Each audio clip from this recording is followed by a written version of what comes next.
sur Code with Jancy.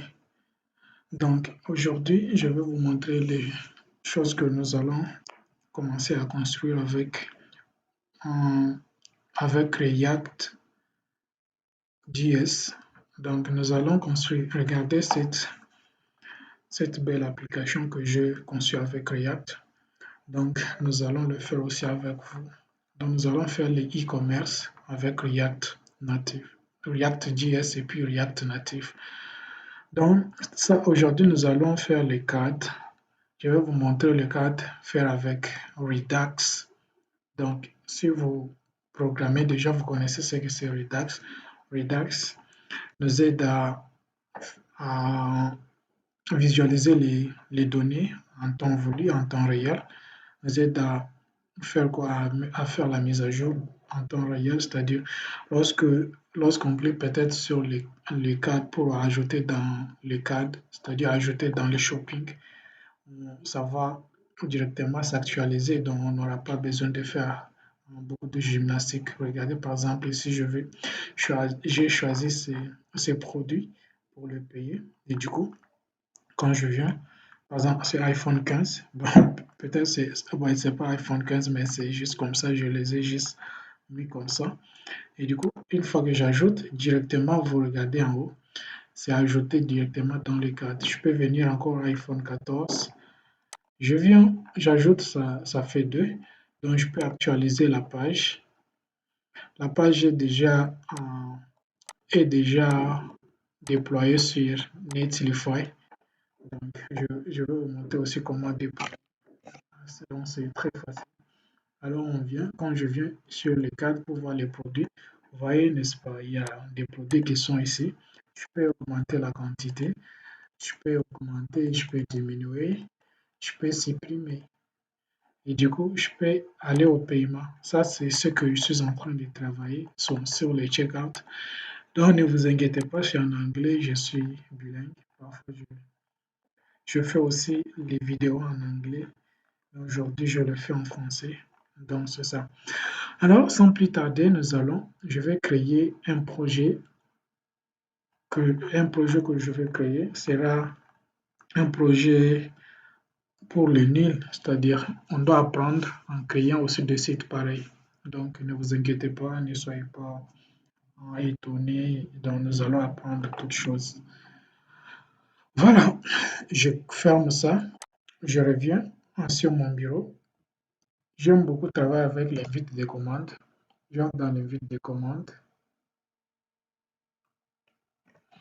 Je suis là, je vais entrer dans le desktop. Et ici, je vais créer un document, un dossier qui, qui s'appellera, ok, par exemple, qui s'appellera ma chaîne. Je vais écrire comme ça. Et du coup, je vais entrer à l'intérieur de ma chaîne. Alors, à l'intérieur de ma chaîne, suivez bien, je vais agrandir un peu pour que vous puissiez voir. À l'intérieur de ma chaîne, je vais créer encore des dossiers. Déjà, on a un make dir, c'est-à-dire make directory, créer un dossier, c'est-à-dire je vais créer client et puis je vais créer serveur.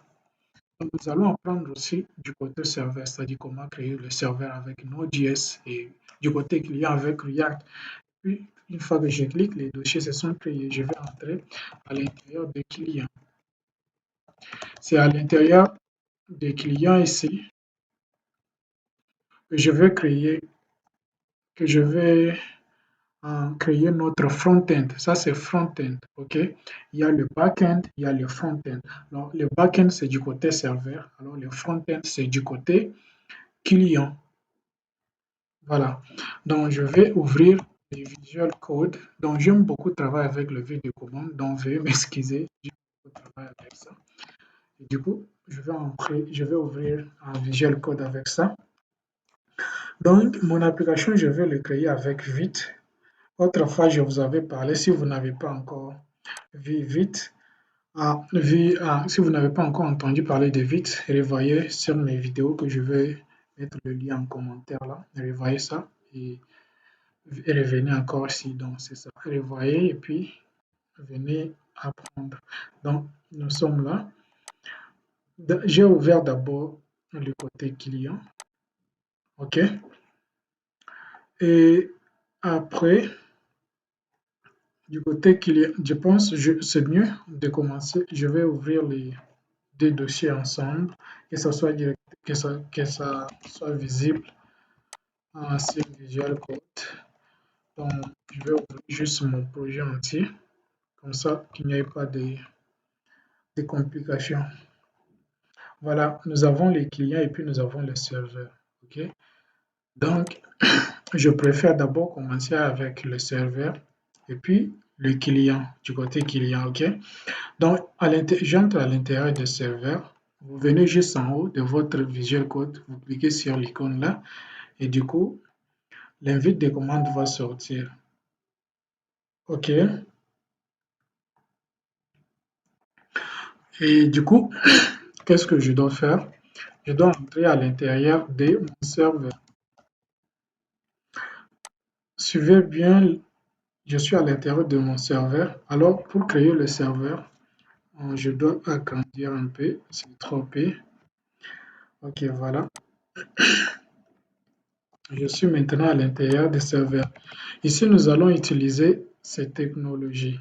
Donc, je viens ici. Si vous n'avez pas encore installé Node.js, donc, à prière d'aller visiter mes vidéos récentes que je fais. Je vous ai montré comment installer Node.js.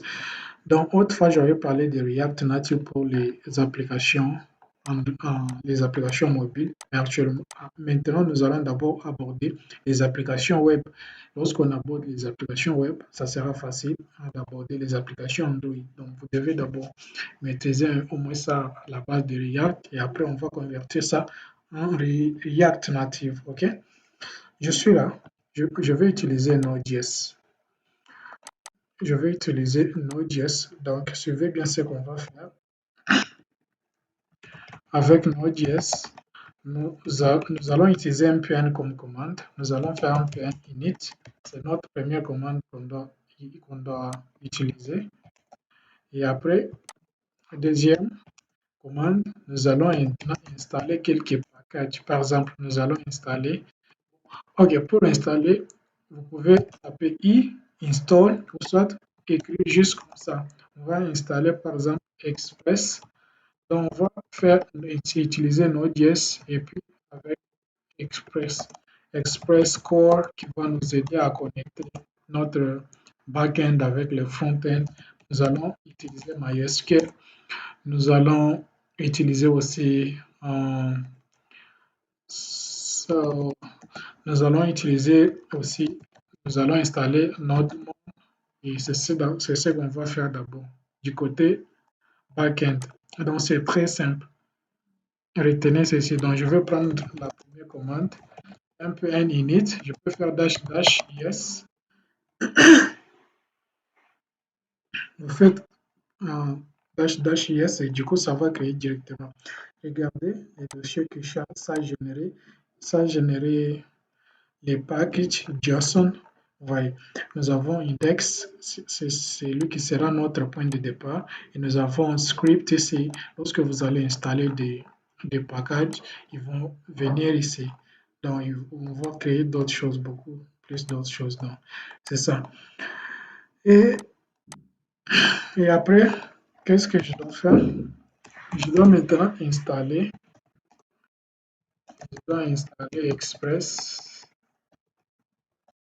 Je dois installer Express, je dois installer Core, je dois installer. Vous pouvez les installer au même moment. MySQL 2. Vous pouvez arranger ici. Donc, on va utiliser MySQL 2 au lieu de MySQL simple. Et on va installer notre monde. OK. Maintenant, on appuie OK. Ça va s'installer.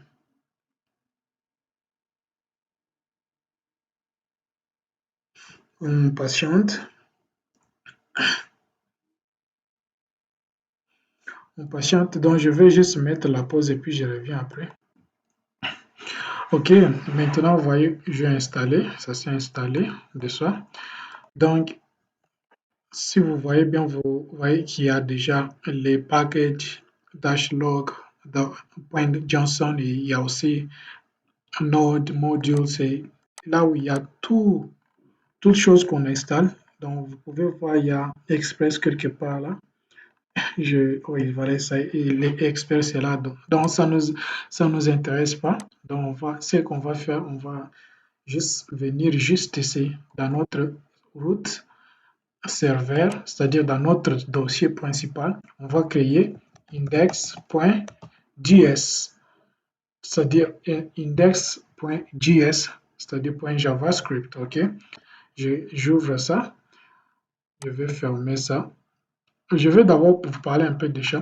Vous voyez, par exemple, des packages log, il y a quelques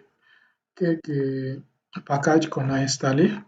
Vous voyez, on a installé Calls, on a installé Express, on a installé MySQL, on a installé NodeMoon, quelque chose comme ça. Donc, c'est ça.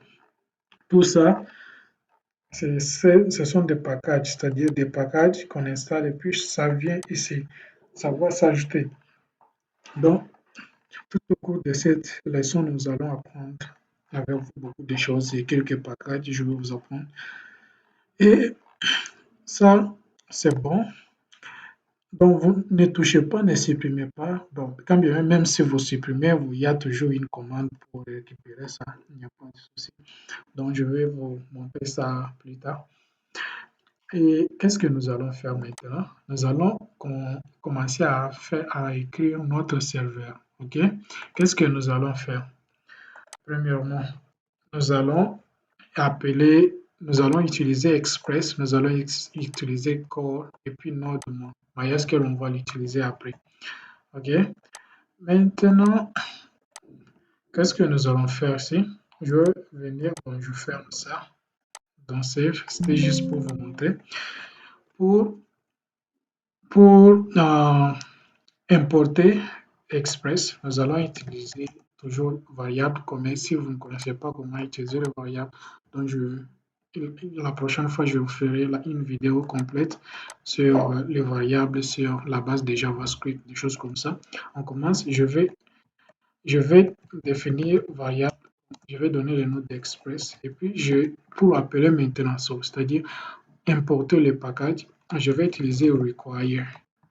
C'est-à-dire, j'importe, il y a des packages qui viennent, mais moi j'ai besoin d'Express. J'importe Express. Quand j'importe Express, je dois encore créer une autre variable. J'appelle app. Maintenant, j'appelle Express. J'appelle Express tout court. Et du coup, je viens là. J'appelle app. Je lance mon serveur. Serveur. Et puis, ici, dans listen, c'est-à-dire app.listen, c'est-à-dire c'est le serveur qu'on vient maintenant, qu'on veut démarrer. C'est-à-dire, nous aurons les ports. Le port sera, je vais prendre 800. Bon, 800 c'est un peu, bon, je vais prendre 301 comme port, virgule.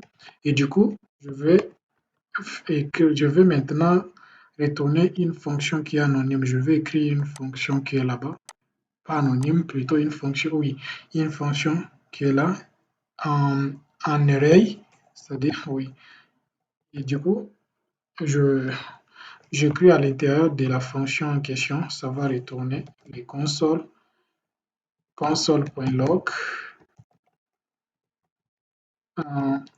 le serveur.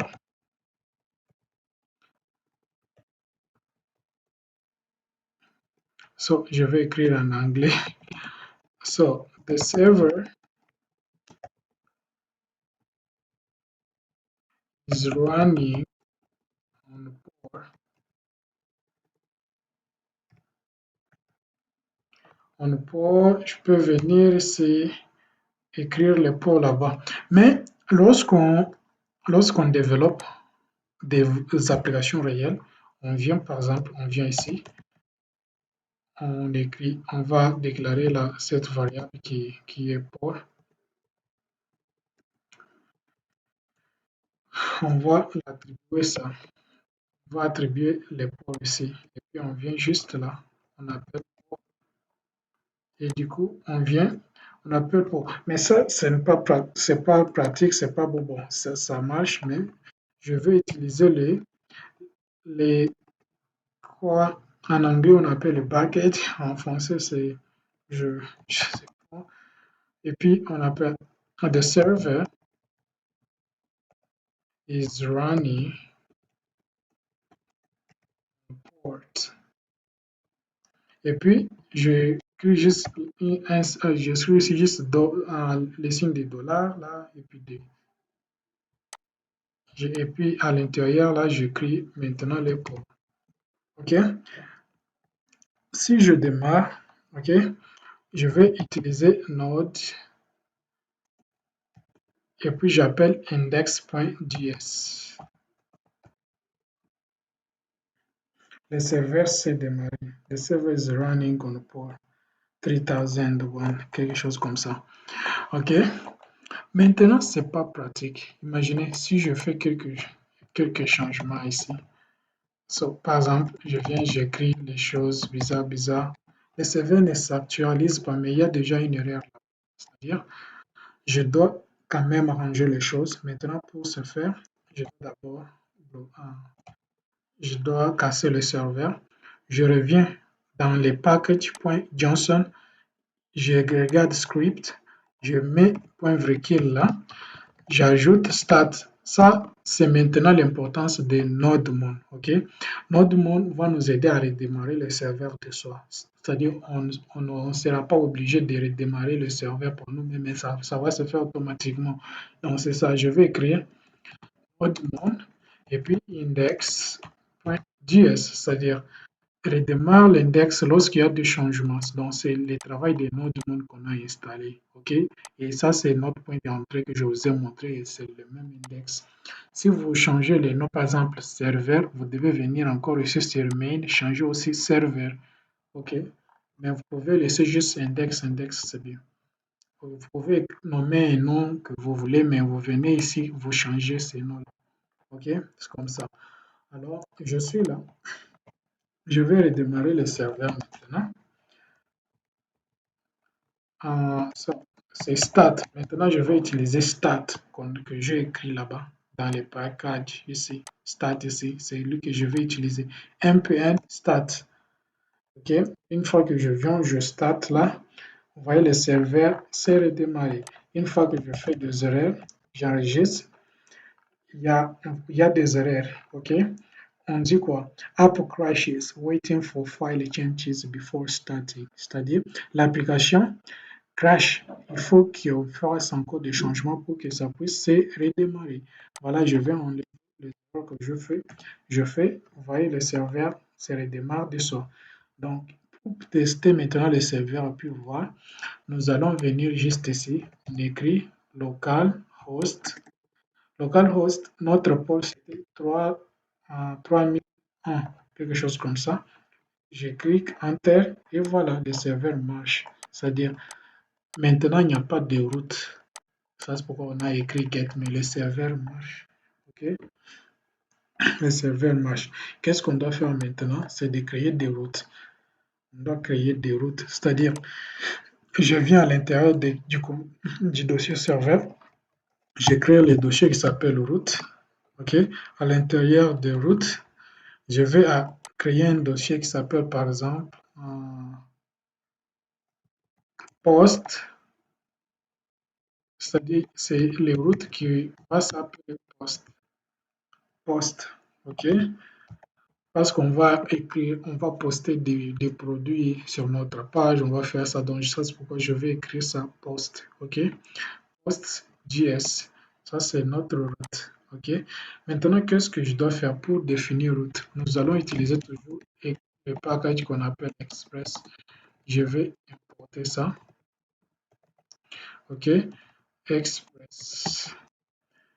Une fois que j'importe, je viens encore ici. Maintenant, je vais définir la variable qui s'appelle route. Et après, je dois venir appeler express, puis point route. c'est-à-dire les routes en grand caractère. Je viens juste en bas. Je vais écrire module.export. Je vais importer, c'est-à-dire ça c'est la façon qu'on importe les packages, c'est-à-dire lorsque vous voulez importer votre fonction que vous avez écrit dans n'importe quel dossier, que vous avez écrit plutôt, vous voulez maintenant exporter ça pour que vous puissiez utiliser ça quelque part. C'est comme ça que vous allez procéder, c'est-à-dire vous allez écrire module et puis import, ok? C'est comme ça. Et du coup, je vais importer quoi? Je vais importer route, c'est-à-dire les routeurs. Je vais importer les routeurs. Sera utilisé partout. Je fais, il n'y a pas de erreurs, ok? Maintenant, je vais venir dans notre fichier. Je vais faire comme ça pour bien voir. Dans notre index, je viens, j'écris par exemple post route. Ok. Je veux maintenant importer les routes. Les routes est là. Je vais importer post. Ok. Je viens là. Pour utiliser maintenant, je vais appeler app use. Ok. Quand je vais à app use, je vais maintenant donner d'abord la direction. Par exemple, je vais écrire les routes, notre route de base, c'est-à-dire routeur. Je vais écrire en produit, c'est-à-dire produit slash, et puis je viens là, ok. J'ajoute, ok, produit de base. Je vais écrire poster produit, des choses comme ça. Bon, ça c'est post, produit, créer, create. Je écris comme ça, créer. Ok, on va écrire ça comme ça, créer. Ok, maintenant je viens, j'écris post route ici. J'appelle cette variable post route ici que j'ai importée. Et du coup, j'ai importé post route. Ok, vous voyez qu'il n'y a pas de erreurs. Il y a une erreur là-bas. Qu'est-ce qui n'a pas marché? Qu'est-ce qui n'a pas marché? Euh, Qu'est-ce qui n'a pas marché? Throw, save, route, use, get object. Ok, je vais d'abord changer la façon d'importer ici parce que quand j'importe ça, ça me donne une erreur. Je vais juste importer route. Je vais voir. Ok, voilà. Donc l'erreur était à ce niveau ici. Je n'avais pas beaucoup de choses à faire, mais j'avais importé route comme l'objet, des choses comme ça. Ça c'est pourquoi. C'est ce qu'on me disait là-bas. Alors, je dois maintenant créer des routes. Je vais créer d'abord router.get. Si vous regardez ici, il y avait get, cannot get, c'est-à-dire il n'y avait pas, les slides ici c'est les routes principales, il n'y avait pas des informations affichées. Donc ça c'est pourquoi je dois venir faire get pour vous montrer quelque chose. Dans le get, je vais venir là, j'écris slash, et puis je vais écrire, il y a des arguments que nous allons écrire. Nous avons requête, et puis nous avons cette fonction ici a des arguments. Dans la fonction qu'on écrit anonyme, il y a des arguments. Par contre, vous pouvez écrire ça juste comme ça, fonction, mais j'aime pas ça. J'aime écrire juste comme ça. Fonction, et puis réponse. OK, il y a la requête, et puis il y a aussi la réponse. Et puis cette fonction, c'est un array, va retourner quoi. Ça peut retourner tout ce que vous voulez. Par exemple, je vais retourner d'abord une réponse. OK, donc requête, c'est tout ce qu'on envoie. On demande peut-être on peut demander à la base de données, on peut demander à n'importe quelle source et puis ça va nous revenir. Et lorsque ça revient, on va les récupérer avec response. OK? Response, je vais envoyer d'abord le message Hello, bonjour le monde. Bonjour le monde. Je vais juste envoyer le message comme ça. Quand j'actualise, ça va s'actualiser directement là-bas. Donc lorsque je viens, je mets bien les routes. Je veux mettre c'était produit, product, et après c'était créer. Bonjour le monde. Vous voyez, ça c'est notre route. Vous voyez que c'est trop simple. C'est trop simple. Maintenant, j'aimerais que ça c'est créé. Donc c'est comme ça. Bon, je veux venir ici, je vais enlever ça. Créer, on va le faire juste là-bas. Donc là, pour envoyer, je vais changer maintenant les routes. Je vais juste faire ça. Et du coup, ça reste le même. OK? Bonjour le monde. Ça, mais ça, c'est pas une bonne façon de construire API. C'est-à-dire, je vais vous montrer un logiciel, c'est-à-dire Insomnia. Insomnia. Vous venez vous taper en Insomnia.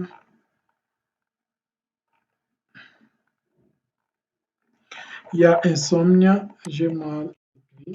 Insomnia.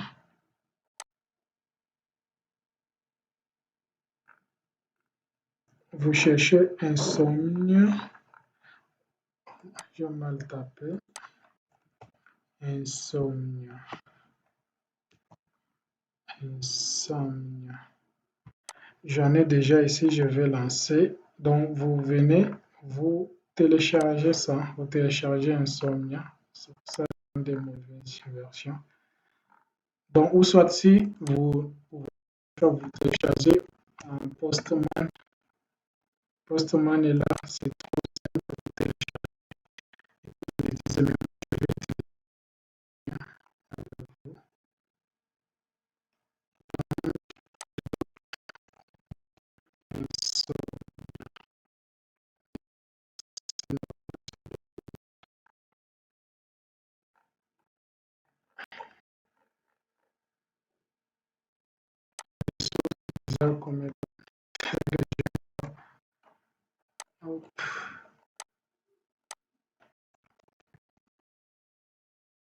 Download. Okay, j'écris Insomnia. Download.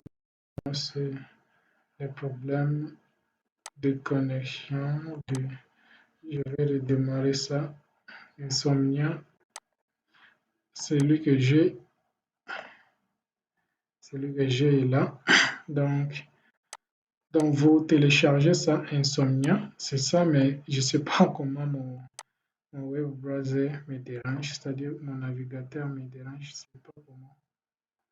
Je vais ouvrir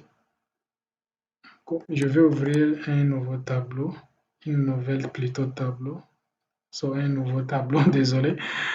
Et du coup, qu'est-ce que je dois faire? Je dois créer le requête, par exemple. Les requêtes qui ici s'appellent get. Donc, vous allez apprendre à utiliser Insomnia juste lorsqu'on va avancer. Et je vais écrire localhost 3001 et puis je vais écrire product comme on avait écrit autrefois. Soit vous pouvez juste prendre dans Google et puis copier. Et lorsque j'envoie, le serveur nous répond avec 200, c'est-à-dire qu'il y a avec succès. Voilà, vous pouvez voir bonjour le monde. OK? Ça, c'est ce que beaucoup de développeurs utilisent. On utilise ça pour créer les back-ends, c'est-à-dire du côté serveur pour créer ça. Maintenant, je vais faire l'autre. Je vais faire l'autre qui va s'appeler. Vous pouvez renommer ça. Vous pouvez juste cliquer là-bas et puis commencer à renommer. Créer product. OK? Une fois que je clique comme ça, et je vais venir changer aussi, ça sera post. Pour créer ces postes, alors pour recevoir des réponses du serveur, c'est get. Ça, on va recevoir le serveur, OK? Désolé. Maintenant, je dois écrire encore .get, .post. Pour poster les produits, en fait, je dois faire, c'est toujours des arguments requête. Il y a aussi response. Et après, je vais retourner, OK? Ici, si je retourne, ça va donner une erreur. Moi, si je retourne Johnson, des choses comme ça, je vais vous montrer après. Alors, je vais retourner ici les Johnson, c'est-à-dire lorsque vous envoyez des data du côté front-end, vous devez les envoyer en format Johnson. C'est ce qu'on va voir avec vous. Donc, je vais envoyer ça en format Johnson. Je reviens sur Insomnia. Je vais juste actualiser ici. Vous voyez, c'est en format Johnson comme ça. Johnson. Donc, c'est comme ça. C'est comme ça que vous pouvez les utiliser du côté front-end pour les connecter, des choses comme ça. Voilà ce qu'on a fait aujourd'hui du côté serveur. Donc, c'est très important. Donc, il y a une autre vidéo qui vient maintenant, comment faire maintenant MySQL. Alors, avant que je vous laisse, donc je vais vous montrer l'autre tool, c'est MySQL Branch. Donc, vous allez télécharger ça, vous venez sur Google. Vous venez sur Google, ici comme ça. Vous téléchargez MySQL Workbench. Ça est là. D'ailleurs, on va montrer ce qu'elle a. Ça est là. MySQL Workbench. Vous téléchargez ça et puis vous installez. Vous choisissez votre version, c'est version Windows. Vous pouvez lancer juste ici, Download Now et puis télécharger. Et après, vous allez installer encore, vous allez installer la base de données. Donc, la base de données que vous pouvez installer peut être, par exemple, XAMPP, mais j'aime pas utiliser XAMPP. Je l'aime pas seulement, mais c'est bon, vous pouvez l'utiliser. Mais moi, j'utilise WAMP. J'utilise WAMP Server. Donc, c'est ce que j'utilise. Ça y est là. Donc, vous pouvez le télécharger, l'installer et ça va fonctionner chez vous. Lorsque vous l'installez, vous venez. Je lance un MySQL Workbench comme ça. Ou soit vous pouvez, d'abord, nous allons lancer WAMP, le serveur d'abord. J'ai WAMP. Je vais le redémarrer. Yes, je redémarre. Donc, je vais faire une pause après, revenir après. Voilà, c'est bien. On a démarré plutôt notre base de notre serveur ici. C'est-à-dire, c'est bien démarré si vous voyez bien ici. All services running, c'est-à-dire tout marche bien. Et du coup, je vais venir, c'est dans les routes ici. D'autres ici, c'est pour autre chose. Donc, ça ne vous concerne pas. Vous connectez. Donc, vous connectez, vous venez juste cliquer plus ici. Donc, ça va se connecter automatiquement. Une fois que vous allez faire, donc ça, ce sont des choses même c'est-à-dire les noms des hosts. Host name, c'est la 127.00.0.1. Donc, c'est presque pour beaucoup de machines. Et les ports, c'est en 3306, des choses comme ça. Les noms d'utilisateurs, ça vient par défaut route. Mais vous laissez seulement comme ça, mot de passe est vide sur Windows. Alors, sur MacBook, mot de passe peut être root et des choses comme ça. Donc, moi, je suis sur Windows et j'entre à l'intérieur de ma base de données. J'accepte oui. Je viens ici. Ça, c'est la base de données que j'avais créée. Je viens ici, je fais clic droit, soit je viens juste en haut là et on dit New Scheme, c'est-à-dire son nouvelle base de données plutôt. Et du coup, vous pouvez écrire la base de données, on peut la nommer, so, boutique, store, ok, ça c'est un nom comme ça. Donc la base de données ne commence pas avec la majuscule, le nom de la base de données. J'écris juste store et du coup, je crée, ok. Donc maintenant, nous allons utiliser des packages qu'on va installer avec vous. Encore. Je reviens encore, ok. Je vais laisser le serveur démarrer. Je vais ouvrir encore l'autre terminal. Je vais venir juste ici. J'ouvre l'autre. Donc, je viens ici, j'ouvre l'autre terminal. Je viens avec ça ici. Je vais agrandir un peu comme ça pour que vous puissiez voir. Je suis toujours Je vais installer maintenant ce qu'on appelle Sequelize. Sequelize va nous aider à faire quoi? Nous aider à connecter à notre serveur, notre côté serveur, Node.js avec la base de données. Donc, c'est très important. Sequelize CLI. Donc, ici, c'est un install, c'est install Sequelize CLI. Donc, je vais installer. Je vais installer, ça s'installe. Donc, patiente un peu. Je vais faire encore une pause. Je reviens après. OK, voilà, on a installé Sequelize CLI. Donc, si vous venez juste dans notre package ici, vous allez voir ce que Sequelize est là. Sequelize et après CLI est là. Donc, tout c'est bien installé. Alors, vous voyez ici, il n'y a rien. Donc, je vais laisser ça comme ça pour que vous puissiez voir le changement qui sera du côté serveur. Je vais venir ici. On va faire maintenant une autre commande. C'est-à-dire, je viens faire npx et puis init npx init Sequelize. Je vais installer, c'est-à-dire npx init Sequelize. Oh, il y a une erreur. Oh, il y a une erreur. Je vais, euh, je vais enlever ça. npx init Sequelize. Sequelize.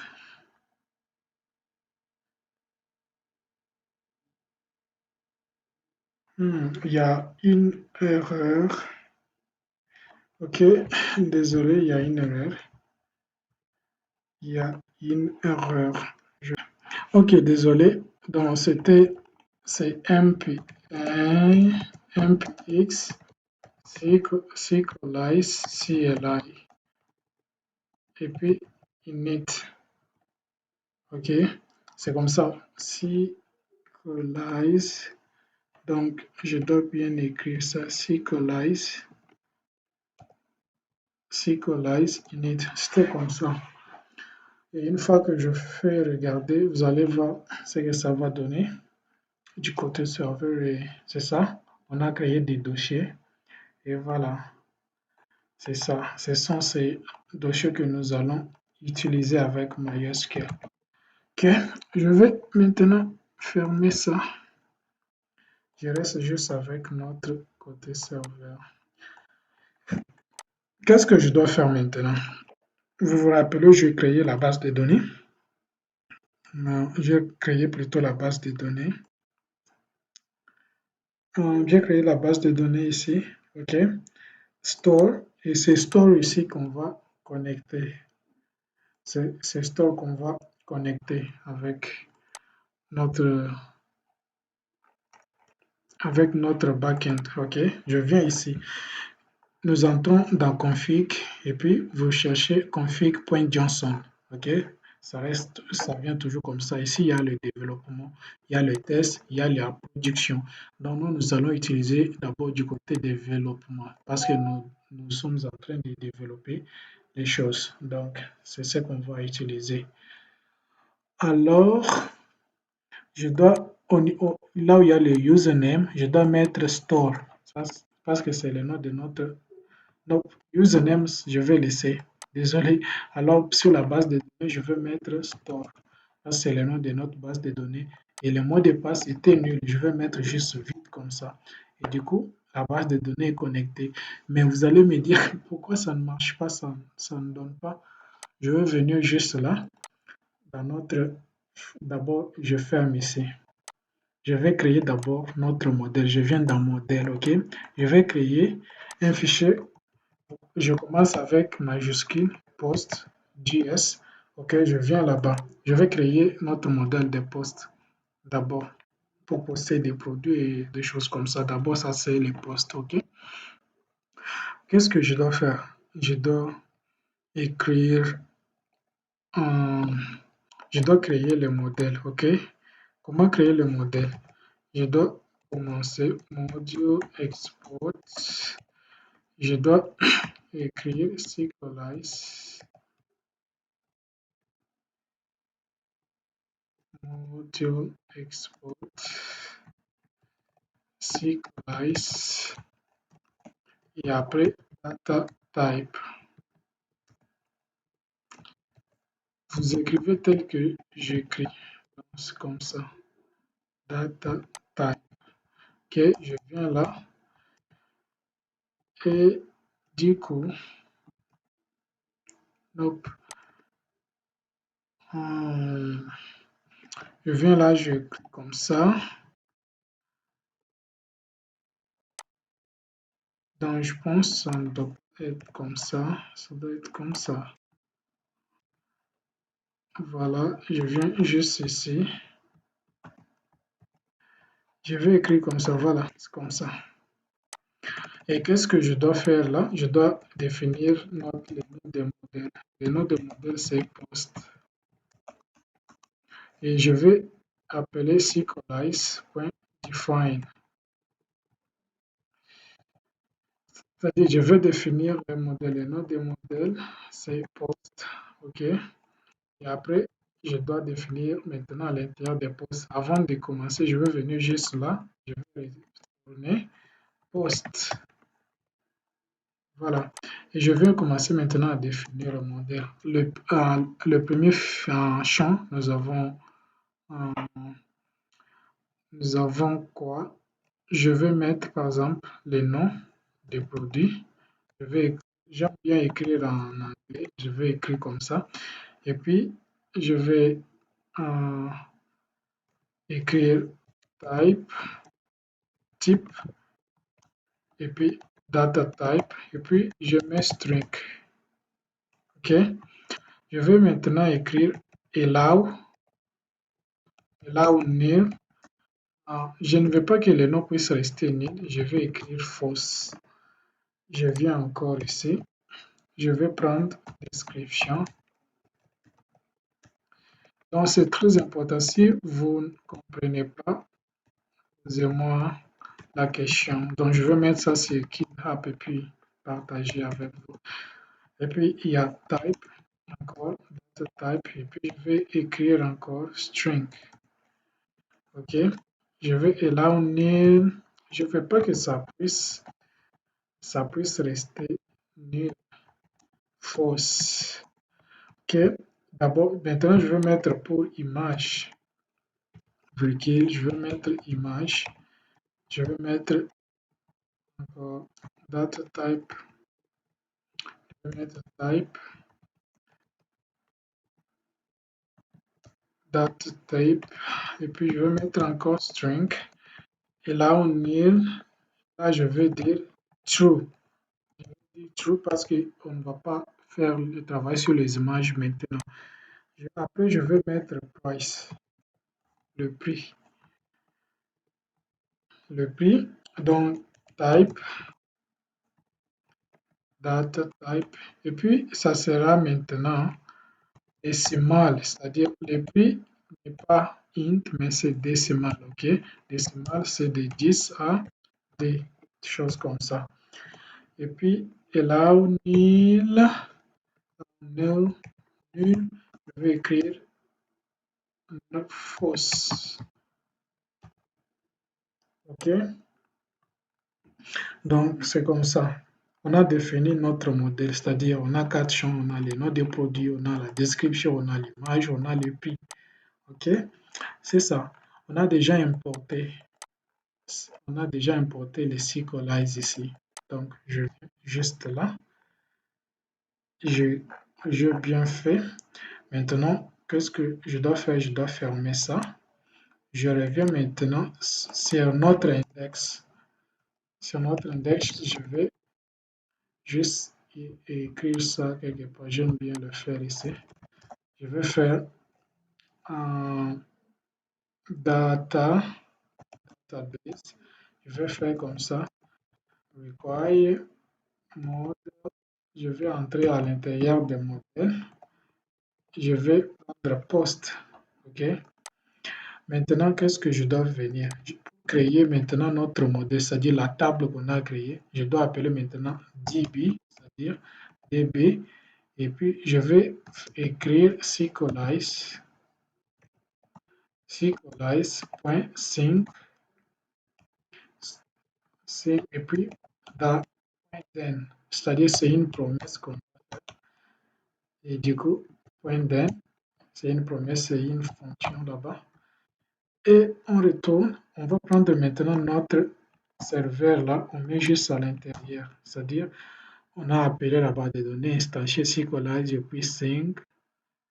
Et après, then, c'est une promesse qu'on a fait là et puis on appelle comme ça. Lorsqu'on fait, si c'est bien fait, la table va se créer. Il y a une erreur. Ouais. Donc, il y a une erreur que je fais au niveau d'ici, c'est-à-dire en sync, sync. Donc, il y a une erreur qu'on a fait. OK, ici, il n'y avait pas une erreur, c'était bien défini. Alors, l'erreur qu'on a fait, c'est de préciser les postes ici. Donc, on ne précise pas. Lorsque je fais encore, on va voir, il y a maintenant une erreur dans décimale. Donc, j'ai mal écrit là-bas. OK, j'ai mal écrit les notes décimales. Donc, il y a une erreur. Donc, l'erreur, c'est décimale et en minuscule. Or, ça doit être en majuscule. Donc, c'est ce que je me suis dit, c'est-à-dire ça doit être en majuscule. OK? Lorsque je, je valide maintenant, il y a encore une autre erreur. Il y a une autre erreur. Donc, je reviens pour un. Donc, il y a une erreur. L'erreur était qu'on n'avait pas bien écrit les strings. String était en minuscule, c'est-à-dire string doit être en majuscule. C'est-à-dire si vous faites juste une erreur ici, ça ne va pas passer. Donc, c'est comme ça. Je dois maintenant actualiser. On patiente, voilà, la table a été créée avec succès. Vous voyez, exécute des choses comme ça. Maintenant, lorsqu'on part dans notre base de données, j'actualise. On va voir la table poste est là. Et lorsqu'on vient là, on va voir à l'intérieur des postes vides. OK, mais tout le monde, merci beaucoup. Merci de m'avoir suivi. Donc, abonnez-vous si vous n'êtes pas encore abonné et likez ma vidéo et partagez aussi pour que la prochaine fois, activez aussi la notification pour que la prochaine fois que je fais les front-end, que vous puissiez être là, que vous puissiez regarder et connecter et devenir aussi un full stack en développement avec la nouvelle technologie, mais donc c'est ça. Donc, n'oubliez pas de liker la vidéo, de la partager et surtout d'activer la cloche de notification pour ne pas manquer d'autres vidéos. Merci.